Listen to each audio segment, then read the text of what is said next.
Ibu kota Indonesia belum pindah ke Ibu Kota Nusantara, IKN. Jakarta sampai saat ini masih menyandang status sebagai Ibu Kota Indonesia. Pemindahan ibu kota ke IKN direncanakan oleh Presiden Joko Widodo, Jokowi.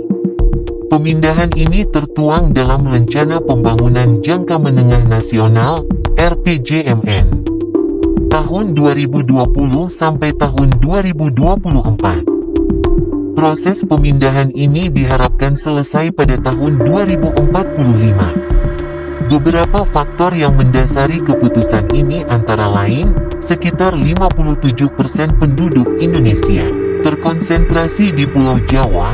Pulau Jawa terutama DKI Jakarta dan Jawa Timur menghadapi krisis ketersediaan air. Pulau Jawa menyumbang 59% terhadap PDB nasional. Pulau Jawa mengalami konversi lahan terbesar di Indonesia, yang diperkirakan akan terus berlanjut. Tingginya tingkat urbanisasi di DKI Jakarta menyebabkan kemacetan dan kualitas udara yang buruk, dan DKI Jakarta rentan terhadap banjir, gempa bumi, dan penurunan tanah. Oleh karena itu, IKN dijadikan ibu kota baru. Akan tetapi IKN masih tahap pembenahan infrastruktur. Dengan demikian, Jakarta masih menjadi ibu kota Indonesia untuk saat ini.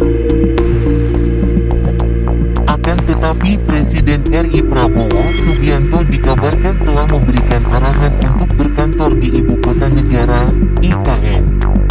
Rencananya, Prabowo mulai berkantor pada tanggal 17 Agustus tahun 2028.